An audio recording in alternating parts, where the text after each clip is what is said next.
Assalamualaikum warahmatullahi wabarakatuh.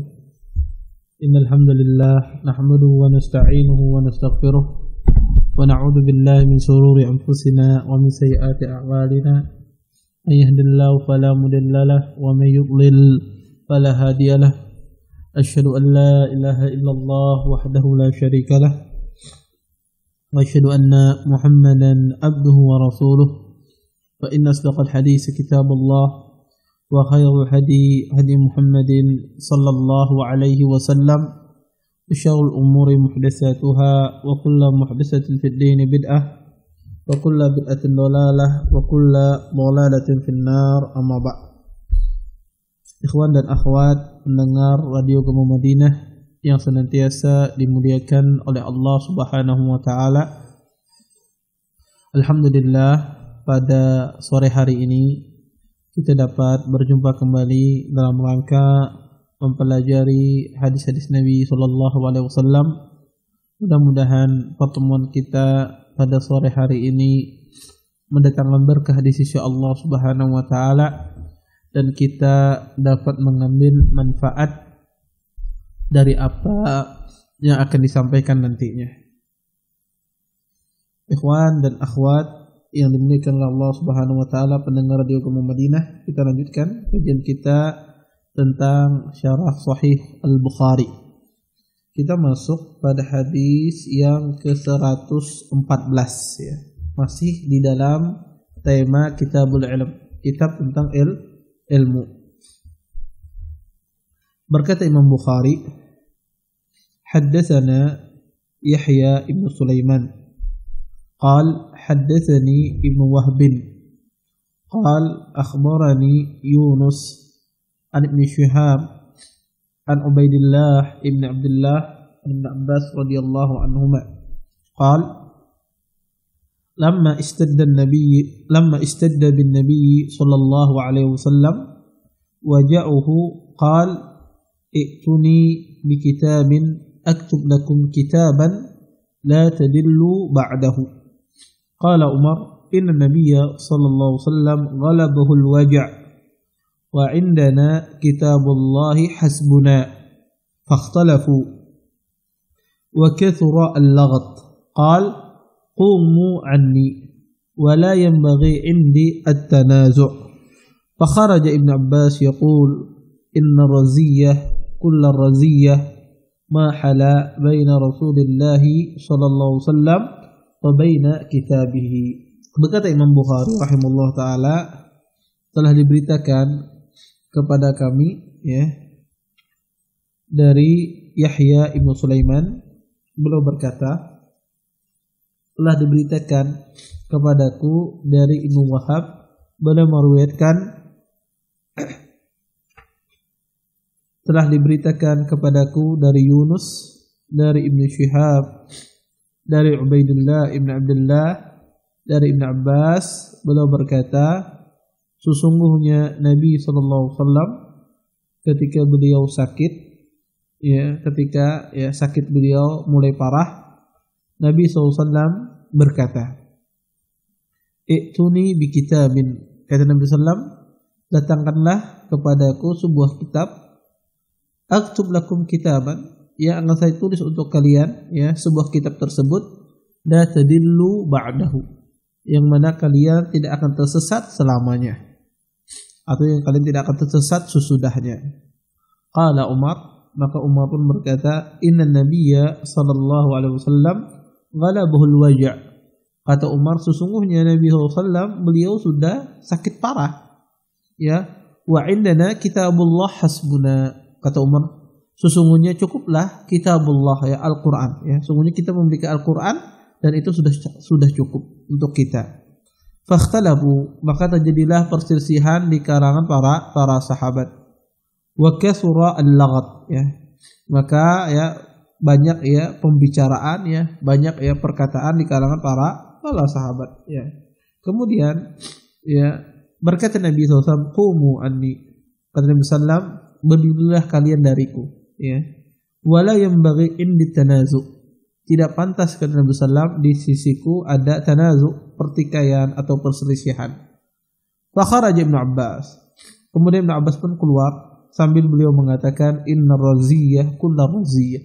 Sesungguhnya ini adalah musibah kullu raziyah. Sesungguhnya ini musibah dan musibah. Musibah di atas musibah. Sesungguhnya Nabi SAW terhalangi, ya. Sesungguhnya bisa terhalangi antara beliau dengan kitabnya. Hadis ini adalah hadis yang sahih, ya. Hadis ini adalah hadis yang sahih dikeluarkan oleh Imam Bukhari dalam kitab sahih. Hadis ini, ya, kenapa dibawakan oleh Imam Bukhari di dalam Kitabul Ilm, khususnya di dalam bab Kitabatul Ilm, ya. Di sini Nabi SAW perkataan beliau, "I'tuni bi kitabin aktu lakum." Ya, datangkan kepadaku, kata Nabi SAW, sebuah kitab yang mana aku menulis untuknya. Ya, ini perkataan inilah yang menyebabkan Imam Bukhari rahimahullah taala beliau memasukkan kitab ini di dalam babul ilm karena berkaitan dengan kitabatul ilm, berkaitan dengan penulisan atau pencatatan ilmu. Makanya beliau masukkan di dalam masalah kitabu al-ilm. Hadis ini, ya, banyak sekali, ya, pelajaran yang bisa diambil. Pertama, perkataan Nabi SAW, "I'tuni bi kitabin aktubu lakum." Datangkan kepadaku sebuah kitab, aku menulis untuknya. Perkataan beliau aktubu lakum ini, ya, apa yang dimaksudkan, ya? Perkataan beliau, saya ingin menulis, ya. Kita tahu, ya, bahwasanya Nabi SAW itu ummi, ya. Nabi SAW itu tidak bisa membaca dan tidak bisa berhitung dan tidak bisa menulis, ya. Kemudian, apakah di sini Nabi SAW bisa menulis, ataukah Nabi SAW maksudnya minta untuk dituliskan? Ya, maka di sini kata para ulama, kedua-duanya ini bisa, ya, bisa jadi yang dimaksudkan kata besar saya ingin menulis, ya, bahwasanya Nabi SAW, ya, beliau minta ingin dituliskan sesuatu, ya, walaupun beliau mengatakan saya ingin menulis, ya, maksudnya saya ingin menyuruh orang untuk menulis, ya, karena menyuruh orang menulis sama dengan bahasanya kita yang menulis, ya. Dalam bahasa Arab, ya, orang yang mewakilkan orang lain, ya, untuk melakukan pekerjaannya sama hakikatnya dialah yang melakukan perbuatan tersebut. Makanya di sini Nabi SAW mengatakan aktubu lakum, saya menulis untuk kalian. Maksudnya Nabi meminta orang lain untuk didatangkan untuk menuliskan untuk Nabi. Dan itu sama saja Nabi yang menulis. Ini makna kata para ulama, Nabi tidak bisa menulis, tapi maksudnya di dalam hadis ini adalah Rasulullah SAW minta, ya, dituliskan, ya, sesuatu. Pendapat yang kedua dalam hadis ini mengatakan bahwasanya di sini maksudnya adalah Nabi yang ingin menulis sendiri. Nabi yang ingin menulis sendiri. Sedangkan ulama berselisih tentang bahwasanya Nabi SAW apakah beliau bisa menulis setelah diturunkannya wahyu. Ulama sepakat Nabi SAW sebelum diturunkan wahyu beliau tidak bisa menulis. Ya, tidak bisa menulis, ya. Tetapi ulama berselisih, ya, setelah Nabi SAW diturunkan wahyu atau mendapatkan wahyu dari Allah Subhanahu Wa Taala. Apakah beliau bisa menulis ataukah tidak? Sebagian ulama mengatakan bahwasanya Nabi SAW tidak bisa menulis, ya, tidak bisa menulis sebelum turun wahyu. Adapun setelah turunnya wahyu Nabi beliau belajar sehingga Nabi bisa menulis, ya. Mereka berdalil, ya, dengan ayat, ya, wa ma kunta natlu min qablihi min kitabin wa la takhutuhu bi yaminik. Kata Allah Subhanahu wa taala, sesungguhnya sebelumnya kamu, ya, tidaklah kamu bisa membaca sebelumnya, ya, dari sebuah kitab dan tidak bisa juga kamu menulis, kata Allah. Kata para ulama, ayat ini turun, ya, ketika ayat ini turun, setelah itu Nabi SAW bisa menulis. Ayat ini berbicara sebelum turunnya wahyu. Karena sebelumnya kata Allah, kamu tidak bisa membaca dan tidak bisa menulis. Mafhumnya dari ayat ini kata para ulama, setelah turunnya wahyu Nabi SAW beliau belajar sehingga beliau bisa menulis. Ya. Ini pendapat yang pertama. Pendapat yang kedua, ya, sesungguhnya Nabi SAW beliau tidak bisa menulis dan tidak tahu cara untuk menulis kecuali kalimat yang sangat sederhana. ya seperti menulis nama beliau ataukah semisalnya. Adapun selain itu Nabi SAW tidak bisa menulis, ya. Pendapat yang paling kuat di kalangan para ulama dalam hal ini adalah bahwasanya pendapat yang kedua ini, bahwasanya Nabi SAW setelah turunnya wahyu juga tidak bisa menulis, ya. Kalau seandainya pun beliau bisa adalah yang sangat sederhana sekali, sangat sederhana sekali, seperti dijelaskan oleh para ulama, seperti menulis nama beliau atau yang semisalnya. Oleh karena itu, makna yang benar dari kata aktubu lakum di sini maksudnya adalah Nabi SAW meminta didatangkan seorang penulis untuk menuliskan sesuatu yang diinginkan oleh Nabi SAW. Kemudian perkataan Nabi SAW, wa kitaban la tadillu ba'dahu, dan aku minta, kata Nabi SAW, didatangkan sebuah kitab yang mana kitab ini, ya, kalian tidak akan tersesat setelahnya. Para ulama, ya, berselisih tentang maksud la tadillu ba'dahu, kalian tidak tersesat setelahnya. Kata ahlul ilm bahwasanya yang dimaksudkan tidak tersesat setelahnya ini adalah bahwasanya tidak tersesat di dalam syariah, ya, di dalam ahkamullah, di dalam hukum-hukum Allah Subhanahu wa taala. Nabi SAW minta dituliskan sesuatu yang mana kitab beliau tersebut sebagai petunjuk, orang tersebut tidak akan tersesat dalam syariat Allah Subhanahu wa taala. Maka tentu saja berdasarkan pendapat pertama ini, maka sebagus-bagus kitab adalah kitabullah, yaitu Al-Qur'anul Karim. Pendapat yang kedua, kata para ulama, maksud Nabi SAW, beliau kalian tidak tersesat setelahnya adalah berkaitan dengan khilafah. Ya, berkaitan dengan khilafah, ya.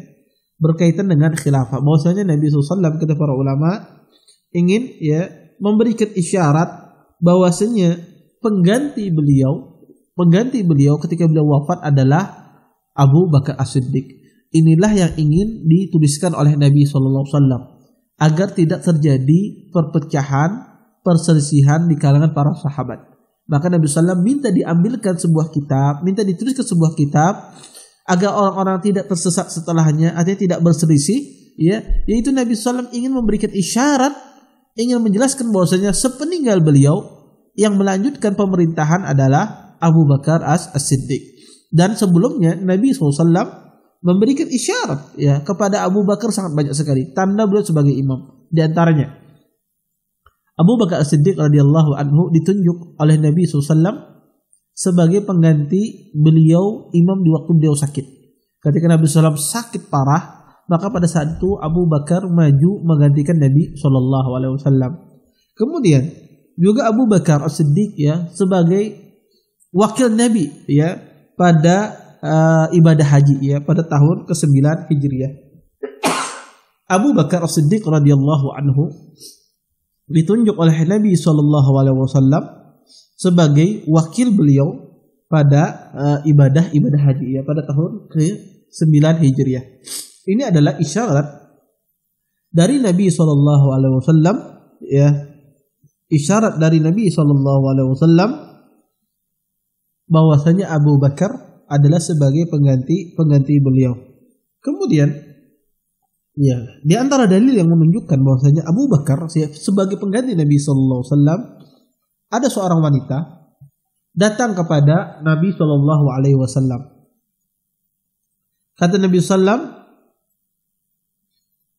irji'i ilayya. Kata Nabi SAW, ya, kembalilah kepadaku. Kata Nabi SAW, fa in lam ajidka, kata wanita ini, jika aku tidak mendapatkanmu wahai Rasulullah. Kemudian maksudnya wanita ini mengisyaratkan bahwasanya kalau seandainya engkau meninggal, kemana lagi aku bertanya wahai Rasulullah. Kemudian kata Nabi SAW, fa in lam tajidini fa'ti bi Aba Bakrin, fa'ti Aba Bakrin. Kata Nabi SAW, jika engkau tidak mendapatiku, maka pergilah ke Abu Bakar.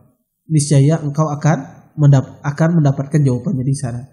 Ini adalah isyarat dari Nabi SAW bahwasanya Abu Bakar, ya, sebagai pengganti beliau.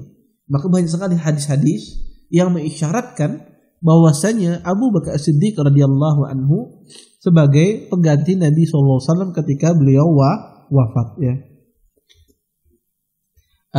Kalau ditanya ya, mana makna yang jelas dari mana kullu kitabin, maksudnya makna yang jelas dari makna ini adalah kitab yang dimaksud di sini adalah syariah.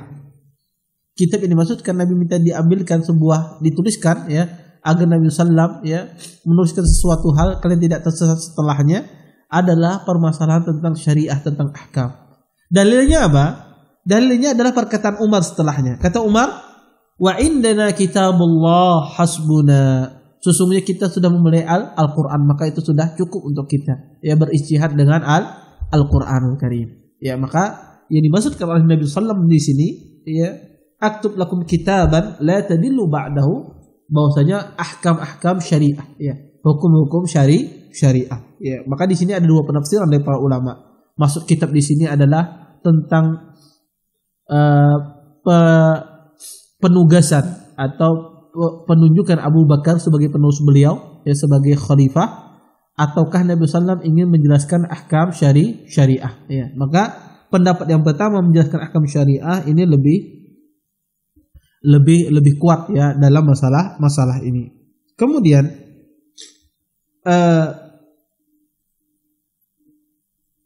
Kemudian setelah itu ya, sahabat yang mulia Abdullah bin Abbas ya, beliau berijtihad ya, bahwasanya inna raziyah kullar raziyah. Kata Abdullah bin Abbas, sesungguhnya ini musibah. Kenapa Nabi SAW tidak menulis? Kenapa para sahabat tidak menyuruh Nabi SAW untuk menulis ya? Makanya beliau keluar dari ya rumah Nabi SAW mengatakan inna raziyah kullar raziyah. Sesungguhnya ini musibah di atas musibah. Ya. Kata para ulama ya, di sini Abdullah bin Abbas ya beliau berijtihad di dalam masalah ini. Tetapi ijtihad beliau ya, ijtihadnya Umar lebih benar daripada ijtihadnya Abdullah bin Abbas dalam masalah ini. Kenapa? Karena Abdullah bin Umar ya, karena Umar bin Khattab lebih mengetahui daripada Abdullah bin Abbas keadaan Nabi SAW. Makanya kata Umar di sini ghalabu alaihi alwaja', bahwasanya Nabi SAW sangat sakit parah. Ya. Jangan dibebani Nabi SAW ya, kita untuk membebani Nabi SAW untuk menulis sesuatu ya, untuk menulis sesuatu ya. Maka Umar tahu keadaan Nabi SAW dan Umar paham apa yang diinginkan oleh Nabi SAW. Makanya kata Umar, hasbuna kitabullah, cukup ya Al-Quran ya sebagai petunjuk kita ya. Ini yang dimaksudkan oleh Umar bin Khattab radhiyallahu anhu. Maka kata para ulama, ijtihadnya Umar dalam masalah inilah yang benar, bukan ijtihadnya Abdullah ibn Abbas ya. Tetapi yang benar adalah ijtihadnya sahabat yang mulia ini Umar bin Khattab radhiyallahu anhu. Baik. Di sini ada pertanyaan. Kenapa sahabat ya tidak mau melaksanakan perintah Nabi? Bukankah Nabi SAW mengatakan ituni, datangkan kepadaku, ini perintah, fi'lul amr. Padahal sahabat Nabi SAW adalah orang yang paling bersegera dalam melaksanakan perintah Nabi SAW. Baik itu perintah yang wajib, baik itu perintah yang sunnah, maka sahabat Nabi SAW orang yang terdepan dalam melaksanakan perintah Nabi SAW. Tetapi kenapa dalam hal ini para sahabat ya tidak bersegera? Dijelaskan oleh para ulama. Pertama, perintah yang ada dari Nabi SAW ini bukan sebuah kewajiban, bukan sebuah kewajiban. Kita harus paham itu. Ya, bukan sebuah wajib. Ya. Perintah di sini. Apa dalilnya bukan sebuah wajib? Dalilnya adalah para sahabat, ya, Nabi SAW setelah kejadian ini hidup beberapa hari. Dan para sahabat sering datang menjenguk Nabi SAW. Dan Nabi SAW tidak memerintahkan mereka untuk menulis kembali. Kalau seandainya itu sesuatu yang wajib, maka niscaya Nabi SAW akan memerintahkan para sahabat tersebut untuk apa yang beliau minta dituliskan.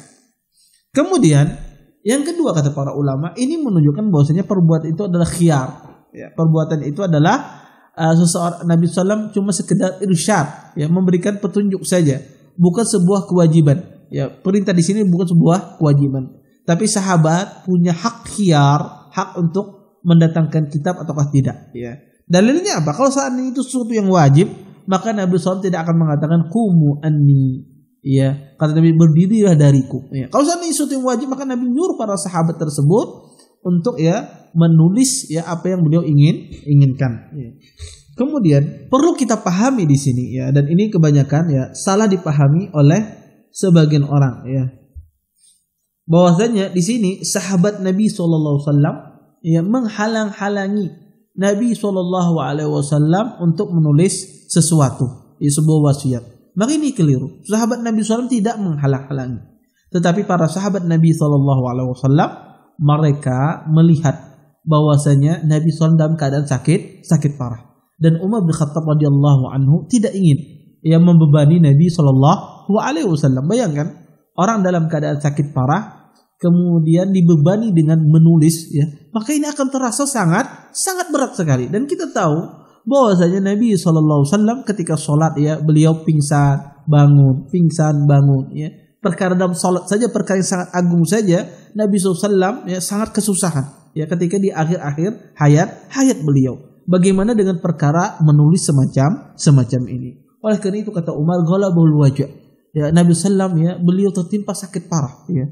Jangan kita ya membebani beliau dengan menulis sesuatu. Dan kita meyakini kata Umar, kitabullah sudah cukup. Ya. Dan insya Allah kita tidak tersesat ya selama kita berpegang dengan kitabullah ya. Kemudian ini juga ya pelajaran yang menarik dari hadis ini adalah bahwasanya ini menunjukkan bahwasanya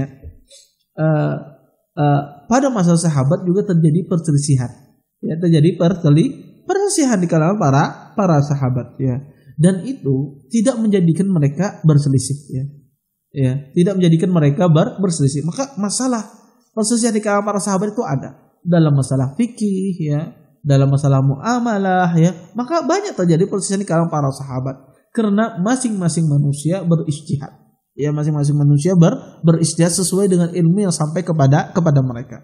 Tetapi mereka tersebut tidak menjadikan perselisihan tersebut permusuhan. Berbeda pada zaman sekarang ini ya, ada sebagian orang kadang-kadang permasalahan masalah fikih, subhanallah, ibaratnya ini adalah perselisihan yang luar biasa ya, antara hidup dan mati ya, antara kalau seandainya ini dia tidak melakukan ini maka ini orang ini harus dijauhi, orang ini harus dihindar, orang ini harus diboikot dan seterusnya ya. Maka ini keliru ya, ini perselisihan masalah fikih ya, perselisihan yang sudah terjadi pada zaman dahulu. Selama orang itu berpegang terhadap sebuah dalil dan dia menganggap dalilnya itu adalah dalil yang benar ya, selama dia berijtihad dengan dalil-dalil ya, dalilnya itu adalah yang dianggap oleh para ulama, maka kita harus berlapang dada. Ya, kita harus berlapang dada dalam menerima segala berbagai macam bentuk perselisihan. Ya. Kemudian, ya, di dalam hadis ini, ya, juga ya menjelaskan bahwasanya ya perkataan Nabi Sallam, la tadillu ba'dahu, ya, tidak akan tersesat setelahnya. Ini menunjukkan bahwasanya ya kita katakan bahwasanya tentu pasti ada di antara umat Nabi SAW manusia yang tersesat, dan itu dijelaskan oleh Nabi SAW, dan itu karena ada hikmah yang luar biasa yang diinginkan oleh Allah Subhanahu Wa Taala. Ya pasti ada saja manusia dari umat Nabi SAW yang tersesat. Ya tersesat, dia beragama Islam ya, tetapi dia menempuh jalan yang salah ya dalam cara beragama, dalam metode beragama, sehingga dia keluar ya dari cara yang benar di dalam beragama. Dan kesesatan ini pasti ada. Ya, kesesatan ini pasti ada, dan itu juga diisyaratkan oleh Nabi SAW di dalam hadis beliau. Kata beliau, sesungguhnya orang Yahudi terpecah menjadi 71 golongan, orang Nasara terpecah menjadi 72 golongan, semuanya di neraka. Dan orang Islam, kata Nabi SAW, orang Muslim terpecah menjadi 73 golongan. 72 di neraka, 1 di surga. Kemudian Nabi SAW ditanya, yang 1 di surga itu gimana ciri-cirinya? Kata Nabi SAW, orang yang senantiasa berada di atas sunnahku, atau orang yang mengikutiku. Itulah orang-orang yang selamat. Ya. Ini tidak menunjukkan bahwasanya selain Ahlus Sunnah wal Jamaah ya 72 itu langsung masuk neraka, tidak. Tetapi ini disebut dengan nususul wa'id, ya, nas-nas yang berisi ancaman. Kalau kita memahami nas-nas yang berisi ancaman, itu maksudnya adalah orang tersebut ya diancam dengan api neraka. Tapi belum tentu dia di akhir kelak nanti langsung masuk neraka, belum tentu. Bisa jadi Allah Subhanahu wa taala mengampuni dosa-dosanya, Allah masukkan dia ke dalam surga. Bisa jadi Allah Subhanahu wa taala mengadab dia sesuai dengan kadar maksiat yang dia lakukan atau kadar dosa yang dia kerjakan. Kalau dia sudah selesai terhapus dosanya, maka Allah Subhanahu wa taala masukkan dia ke dalam surga. Maka nususul wa'id, ya, nas-nas yang berisi ancaman itu harus dipahami semacam itu. Bukan kita menemukan ayat yang berisi ancaman tentang api neraka bagi seorang muslim ketika dia melakukan dosa itu pasti masuk neraka sudah. Ya, tidak, ya. Seperti Nabi SAW mengatakan, ya, bahwasanya tidak akan masuk surga orang yang di dalam hatinya ada kesombongan. Bukan berarti, ya, orang yang sombong itu langsung dimasukkan neraka, ya. Tapi dia diancam dengan api neraka, ya. Ya, kalau Allah Subhanahu wa taala menghendaki dia masuk surga, maka Allah Subhanahu wa taala akan masukkan dia ke dalam surga. Kemudian, ya, para ulama menjelaskan, ya, sebab, ya, kenapa, ya, sahabat melarang atau mencegah Nabi SAW untuk menulis sebuah kitab, ya. Pertama, ya, sebab yang pertama adalah karena Nabi SAW, ya, sedang dalam keadaan sakit parah. Maka sahabat ini kasihan tentang keadaan Nabi SAW. Sebab yang kedua dikatakan oleh para ulama, ya, para sahabat, ya, ingin agar tulisan tersebut tidak menjadikan celah bagi orang-orang munafikin, ya, untuk, ya, untuk mencela para sahabat Nabi SAW dan Nabi SAW. Ya, kalau seandainya, ya, kata para ulama, kitab tersebut, ya, ditulis oleh Nabi SAW, maka menjadi celah oleh orang-orang munafikin. Itu sudah diganti. Itu ditulis oleh sahabat, itu diganti oleh sahabat, itu dibisiki oleh para sahabat, Nabi sedang dalam keadaan sakit parah. Dan ini kata para ulama, ini juga salah satu sebab kenapa, ya, di antara hikmah, ya, kenapa para sahabat Nabi SAW mereka, ya, tidak berselisih tentang untuk mengambilkan kitab atau menuliskan tulisan untuk Nabi SAW. Ini di antara hikmah, ya, atau di antara sebab kenapa para sahabat-sahabat Nabi SAW berselisih dalam masalah ini. Baik. Intinya hadis ini adalah Imam Bukhari rahimahullah taala cuma ingin menjelaskan bahwasanya Nabi SAW itu tidak melarang seseorang untuk menulis, ya, menulis apa yang beliau katakan, ya. Buktinya di sini Nabi SAW meminta, ya, sebuah kitab didatangkan untuk beliau tulis. Ini menunjukkan bahwasanya Nabi SAW tidak melarang seseorang untuk menulis ilmu, dan ilmu itu harus ditulis. Wallahu a'lam. Baik. Mungkin ini saja yang dapat saya sampaikan. Mudah-mudahan bermanfaat apa yang saya sampaikan tadi. Saya kembalikan kepada pembawa acara di studio. Jazakumullah khairan Ustaz atas materi yang sudah disampaikan pada kesempatan di sore hari ini.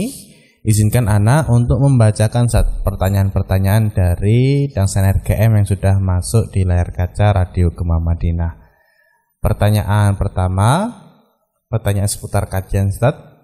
Ustaz izin bertanya, kenapa Allah mengutus seorang Rasul yang buta huruf dan menulis, Ustaz?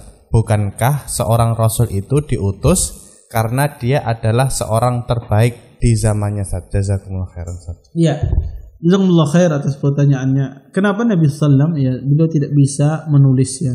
Iya. Kenapa Nabi SAW tidak bisa menulis? Karena Allah Subhanahu wa taala ingin menampakkan, ya, kepada orang-orang, ya, bahwasanya Quran ini emang datang dari Allah Subhanahu wa taala, bukan datang dari Nabi SAW. Kalau seandainya Nabi SAW bisa menulis, ya, kemudian bisa berhitung, ya, dan seterusnya, ya, maka orang akan mengatakan bahwasanya Quran itu adalah karangan Nabi, ya, tulisan Nabi SAW. Ketika Nabi SAW tidak bisa, ya, hal tersebut, maka ini tidak lain kecuali ini merupakan mukjizat, ya. Makanya orang-orang kafir Quraisy, ya, ketika mereka tahu Quran itu datang dari Allah, mereka tidak punya celah untuk membatalkan Quran itu, kecuali mereka menuduh tuduhan yang keliru kepada Nabi SAW. Mereka katakan bahwasanya Nabi ini adalah seorang sahir, penyihir. Nabi ini adalah seorang dukun, ya. Nabi ini adalah seorang orang yang gila dan seterusnya. Ya, mereka tidak bisa membatalkan bahwasanya mereka tahu ini ada sesuatu yang benar, ya. Kalau seandainya Nabi bisa menulis, mereka akan mengatakan ini adalah, ya, karangan Nabi SAW. Tetapi mereka mengatakan Nabi adalah ini Nabi sahir, kahin dan seterusnya.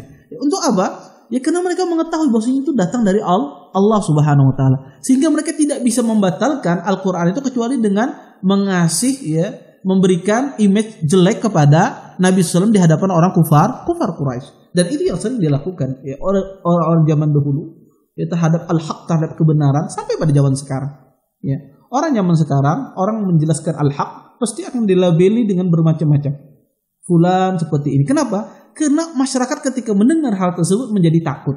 Ya, menjadi takut. Dan ini persis ya yang dilakukan oleh orang-orang zaman jahiliyah dulu ketika mereka melabeli Nabi SAW dengan sebutan bahwasanya Nabi itu adalah seorang yang penyihir, seorang yang gila dan seterusnya. Ini pelabelan yang dilakukan orang jahiliyah kepada Nabi SAW. Tujuannya apa? Agar orang-orang masyarakat pada masa itu menghindari Nabi Sallallahu Alaihi Wasallam. Tetapi sebagaimana dikatakan dalam Al-Quran, mereka ingin memadamkan nurullah, cahaya Allah, tetapi Allah tetap senantiasa ya menjaga cahayanya. Ya. Maka seperti itu juga. Ya. Dan ini berlaku dari zaman ke zaman. Ya. Metode semacam ini berlaku sampai pada zaman sekarang. Kalau ingin ya seseorang ya ingin membantah orang, kadang-kadang ya dikasih label dengan hal-hal yang tidak benar, hal-hal yang tidak benar. Bantahannya kadang tidak ilmiah, ya, tidak rasional, yang adalah cuma pelabelan. Ya, ini sesat, ini suka ini radikal, ini dan seterusnya. Ya, kalau seandainya tuduhan itu benar radikal, maka tidak ada masalah. Tapi kalau seandainya tuduhan tersebut tidak benar, maka ini bahaya. Ini menuduh saudaranya seorang muslim tanpa bukti, maka ini dosa. Ya, ini dosa. Ya, atau mencela saudaranya seorang muslim, maka ini juga sebuah dosa. Sibabul muslim fusukun, kata Nabi sallallahu. Mencela seorang muslim ada sebuah kefasikan. Ya. Itu sebabnya adalah pertama kadang-kadang karena hawa nafsu. Ya, karena hawa nafsu, ia mengikuti hawa nafsunya, ya, sehingga dia mencela demikian. Ya. Dia tidak mau berlapang dada dalam menerima perselisihan. Ya, ini kadang-kadang ini salah satu sebabnya. Ya, intinya kenapa Nabi SAW tidak bisa menulis? Ya karena Allah Subhanahu Wa Taala ingin menampakkan bahwa Al-Quran itu benar-benar mukjizat dari Allah Subhanahu Wa Taala, bukan datang dari manusia. Wallahu a'lam. Pertanyaan selanjutnya, Ustadz izin bertanya, bolehkah kita setelah selesai membaca surah Al-Fatihah ketika sholat, bolehkah langsung membaca surat setelahnya, Ustadz, tanpa diawali dengan Bismillahirrahmanirrahim lagi, Ustadz? Syukran, Ustadz. Ya, jazakumullah khair. Kalau ditanya boleh apa tidak, ya boleh. Ya, tetapi afdalnya adalah membaca bismillah. Ya, ketika seorang mengawali surah ya, kecuali surah At-Taubah. Ya, kecuali surah At-Taubah. Ya. Maka adapun selain itu seseorang memulainya baca bismillah. Ya, baca bismillah. Tapi kalau seandainya tidak, ya tidak mengapa, tidak berdosa. Tapi afdalnya adalah memulai dengan baca bismillah. Wallahu a'lam. Pertanyaan selanjutnya, Ustadz, seseorang berwasiat bahwasanya dia masih memiliki tanggungan puasa Ramadan yang belum dilaksanakan. Pertanyaannya, Ustadz, bolehkah puasa Ramadan tersebut diqadha oleh beberapa ahli warisnya, Ustadz, atau hanya boleh satu orang ahli waris, Ustadz? Syukron, Ustadz. Ini orang yang meninggal ya? Iya. Itu dilihat ya, orang meninggal itu kalau seandainya dia meninggal karena sakit, kemudian tidak bisa mengqadha, karena nggak ada waktu untuk mengqadha, sakitnya bersambung, tidak ada waktu untuk mengqadha, maka tidak perlu diqadha puasanya. Tapi kalau seandainya dia itu punya waktu untuk mengqadha tapi belum dia qadha, contoh misalnya saya sakit di bulan Ramadan, kemudian setelah itu saya sembuh ya, di bulan Syawalnya saya sembuh ya, sehat, seharusnya bisa berpuasa. Tetapi saya nantikan saja mengqadhanya, nanti sajalah kata saya. Padahal saya bisa untuk mengqadha saat itu, tapi saya akhirkan. Qadarullah, ketika saya akhirkan 3 bulan berikutnya saya meninggal misalnya, maka kita katakan ya para ahli warisnya mengqadha. Karena di situ dia ada kemungkinan untuk bisa mengqadha tapi tidak dia qadha. Apakah boleh dibagi qadha itu kepada ahli warisnya? Boleh. Ya, atau dibagi kepada setiap orang. Kamu 1 hari, ini 1 hari ya bersamaan, maka tidak ada masalah. Kalau ada 10 orang dilakukan dengan hari yang bersama berarti 10 hari, maka tidak mengapa. Wallahu a'lam. Satu pertanyaan lagi, Ustadz. Ustadz, pernah dijelaskan bahwasanya kitab Sahih Bukhari merupakan kitab tersahih setelah Al-Quran, Ustadz. Pertanyaannya, apakah bila kita memiliki beberapa buku termasuk kitab Sahih Bukhari harus ditata paling atas, Ustadz, posisinya, Ustadz? Iya. Jazakallahu khair. Ya tidak harus paling atas ya, tidak harus paling atas, enggak ada aturan. Tetapi untuk kita memuliakan Al-Qur'an, memuliakan kitab-kitab ulama ya, hadis-hadis Nabi SAW, kita taruh di tempat yang layak, di tempat yang layak, sehingga dia tidak dimainkan anak-anak ya, tidak disobek-sobek oleh anak-anak ya, ditaruh di tempat yang layak. Itu bentuk kita memuliakan ilmu. Tidak harus di tempat yang teratas. Wallahu a'lam. Jazakumullah khairan Ustaz atas jawaban-jawaban dan materi yang sudah disampaikan pada kesempatan di sore hari ini. Mudah-mudahan dari materi dan jawaban disampaikan bisa kita ambil manfaatnya bersama. Dan saya RGM demikian jumpa kita. Mudah-mudahan pertemuan kita menjadi ganjaran yang agung di sisi Allah Subhanahu wa taala. Wabillahi taufik wa sallallahu ala nabiyina Muhammad wa ala alihi wa sahbihi wa sallam. Wa akhiru da'wana alhamdulillahi rabbil alamin. Assalamualaikum warahmatullahi wabarakatuh.